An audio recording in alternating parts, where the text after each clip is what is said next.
princess. You knew the dangers of using that power. You didn't hesitate to face death because you wanted to save me and all of your friends. Is that what it means to be a courageous hero? What should disappear isn't the hero, but the tool meant to destroy the world.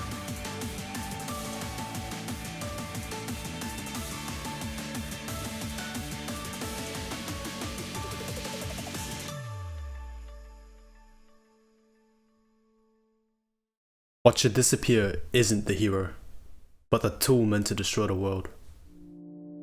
This quote is said by Kei in Volume F, in her final moments before sacrificing herself to allow Aris to survive.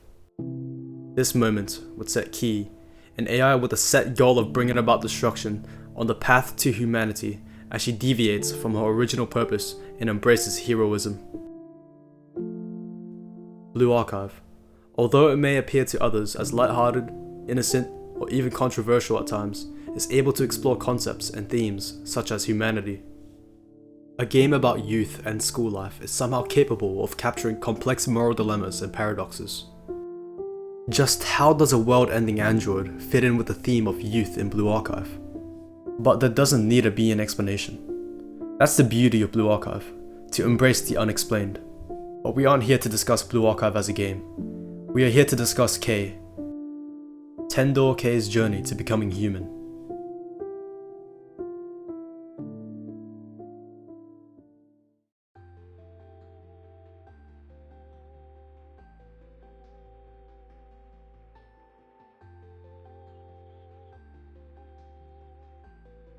Initially, when we were first introduced to Kei, she was presented as an AI, part of the Division program with the sole purpose to guide Addis down a path of destruction, as she was the princess of the nameless gods.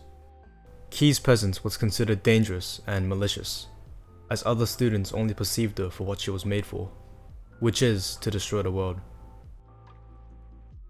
This was, unfortunately, further justified by her attack in the Vedator's club room, which led to her seriously injuring Momoi. Kei would also perceive herself as a tool, taking on a nihilistic and pragmatic ideology, calling Alice's emotions a superficial personality, isolated in her internal database, disregarding humanity and morality. However, Alice's emotions, despite being described as mere programs, would prove to be irremovable, as any attempts to do so would cause irreversible damage. The emotions were no longer just codes printed into her, but part of her character, which Kei would soon have to learn to understand. Unbeknownst to Kei, despite her constant reminders of her roles and powers, Addis would reject her role of the princess, instead opting for the path of a hero, encouraged by her friends at the game development department and sensei. She would be surprised and confused at her choice, as she only perceived the world through outcomes and saw Addis and herself as nothing but tools meant to fulfill a purpose, dehumanized and rejected humanity and any sense of morality. It is Addis's rejection and determination that would show Kei that human perseverance is all that is needed to carve a new path against all odds. Soon after, during the events of Volume F, Addis would completely subvert her perception of humanity and existence when she declares her choice to become a hero.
After the sacrifice, Ki, or Kei, had been converted into a 2 KB save file labeled k.save following the events of Volume F, which would be placed inside a keychain.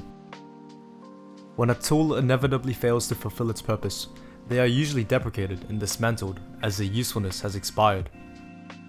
In spite of this, Kei demonstrated the opposite of self-deprecation and showed the human will of self-preservation in a minuscule 2 KB of data. The keychain would also be the first tangible body that she possesses, independent from Addis's, marking a symbolic step to a development of her own identity. Fast forward to Volume X, or the Decagrammaton story arc. Kei would be given the opportunity to be revived, albeit in a less than desirable body. An AMAS body, created by Ryo, as per her rational ideals. Her body lacks the characteristics of a human, reflective of her still lacking humanity, which she would discover, and the perspective of her still being considered a machine. Throughout her journey in the Decagrammaton arc, we can observe Kei's personality develop drastically alongside her mentality as she builds morals. No longer does she speak and think like an AI blinded by purpose, but her continued exposure to Sensei and the others would slowly accumulate and lead up to a saving act during an encounter with Malkith.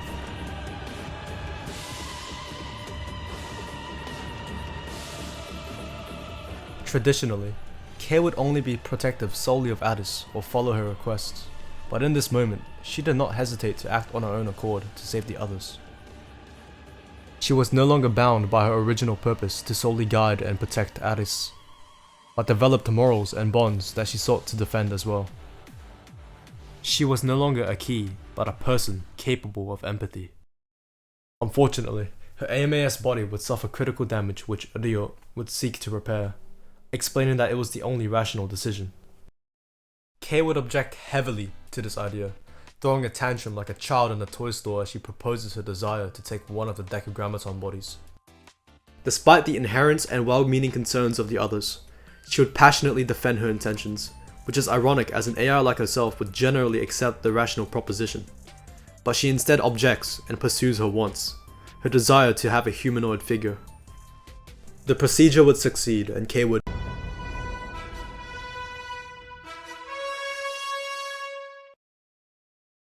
The status of Kei's new humanoid body was deemed defected by the terminal. Defected, not defective, implies that the vessel or the body did not meet the ideals of Decagrammaton, the ideology of nihilistic values and rejection of humanity. Kei's choice to embrace and accept the defected body is reminiscent of her embracing humanity and rejecting the concepts proposed by the 3 engineers. She chooses the path of suffering and hardships, rather than the perfect world Decagrammaton was pushing for. Her possession of the new body is a symbolic gesture to her step towards humanity, considering that she had discovered and proved her humanity by pushing her old body to its limits.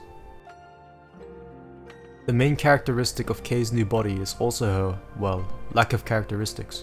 She has a pure white complexion and lacks color, only being defined by her halo and eyes. Other than that, the only notable changes are her now human features and her distinctly tsundere personality, which she can now physically express more effectively with her new body. In the episode Uniform, Addis gives Kei her uniform that she had also received during her initial days at Millennium. Kei would accept the uniform and would see drastic changes to her character, specifically her colorful and distinct appearance. I have seen people discuss the sudden change in appearance, with most chalking her up to an oversight in design, but I believe this was an intentional design choice. When Kei wears the uniform, it is meant to symbolize her acceptance of humanity and newfound purpose and meaning in her life, of which she embraces youth and her role as a student. If we compare and contrast her uniform variant with a prototype variant, it is meant to reflect on how Kei defines her values and humanity. We may see Kei as a human based on her attributes, but she may not, thus explaining her choice to only wear the uniform for special situations.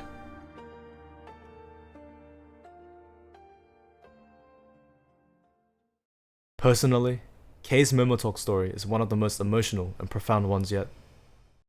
Her story focuses on her adaptation to the student life in Kovodos, and really showcases her newfound humanity and perspective of life.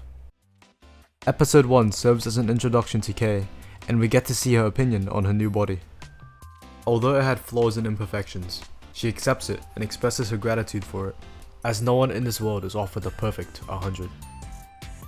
Kei talks about her body's purpose, which was designed for war, and expresses her pity as it was left to be disposed of. She gave the body a second chance and sought to rejuvenate it through her request of a ribbon, undermining the purpose of the body. Episode 2 would shift the focus onto Kei's questioning of her purpose being a student, as she already knows most, if not all information and topics in her classes. She would take a logical viewpoint and argue that If a student already knows everything, do we really need to make her go to school? Sensei would answer with the simple, it's nice to socialize and play, and that a student's responsibility is to play well and study well. Kei would express confusion and inquire about cases in which people did not enjoy the social aspects, to which Sensei answers, even they would have moments when they need company. Kei's perspective of school had been shifted. A place commonly known just for education had been interpreted as a place for socializing and other affairs. A common theme in Kei's character development is her breaking free from the notion that purpose defines a person. Episode 3 follows Kei running quests, or as Kei, through her tsundere tendencies, would call it, It's just an errand. errands. Errand. Although she well and obviously enjoys it, the fact that she considers helping other students or people, rather than solely dedicating herself to Addis, shows her freedom from her original duty.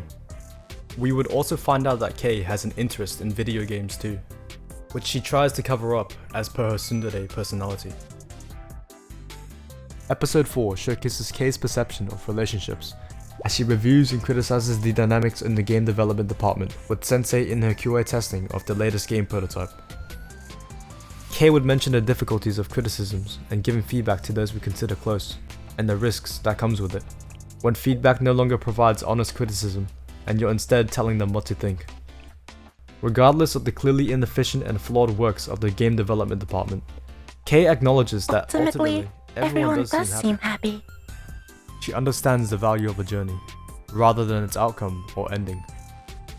Episode 5 would offer an emphasis on Kei's motherly and caring personality in her parenting and cleaning of the game development department, and, horrifyingly, to Sensei as they would be chased to the chalet office and lectured on their cleanliness.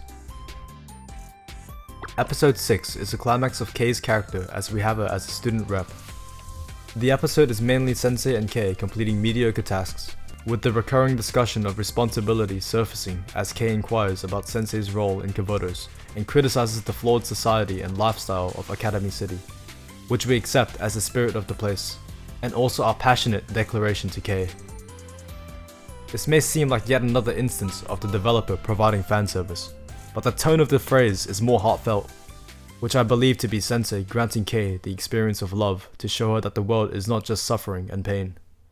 But where this episode truly shines is in the L2D, where we would see the results of the culmination of Sensei and the fellow students who have given it a chance at humanity.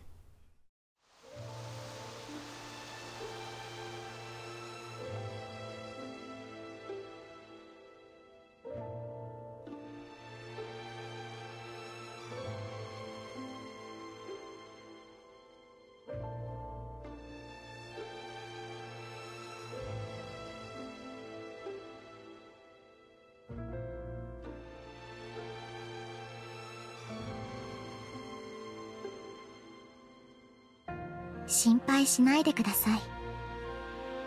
私が消えることはありません。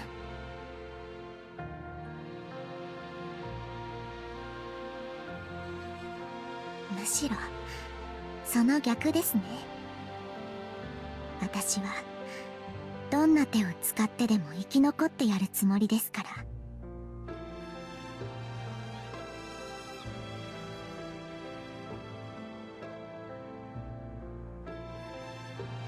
先生がこの世界を見捨てないというのなら、私だって最後まで絶対に諦めたりしません。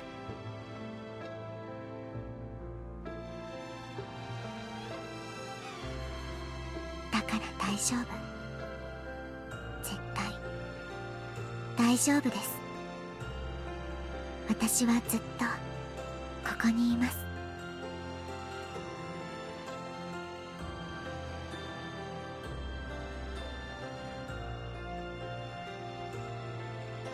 こだけの話ですけど、私は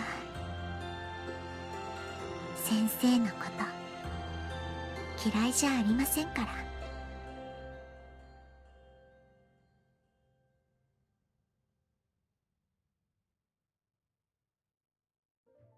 The music we hear is OST 339, a soundtrack that bears the motif of OST 67, also known as Someday, Sometime, which is used in Addis's L2D, consisting mainly of a piano solo. A lonely, magical, and reflective song symbolizing Alice's solitary discovery of the world. The context of the L2D and time period implies that Kei was also in the headspace of Alice, who may also be discovering the world alongside. OST 339 presents an orchestral rendition of Someday, Sometime, with its various string instruments such as the violin and the consistent motif of the piano.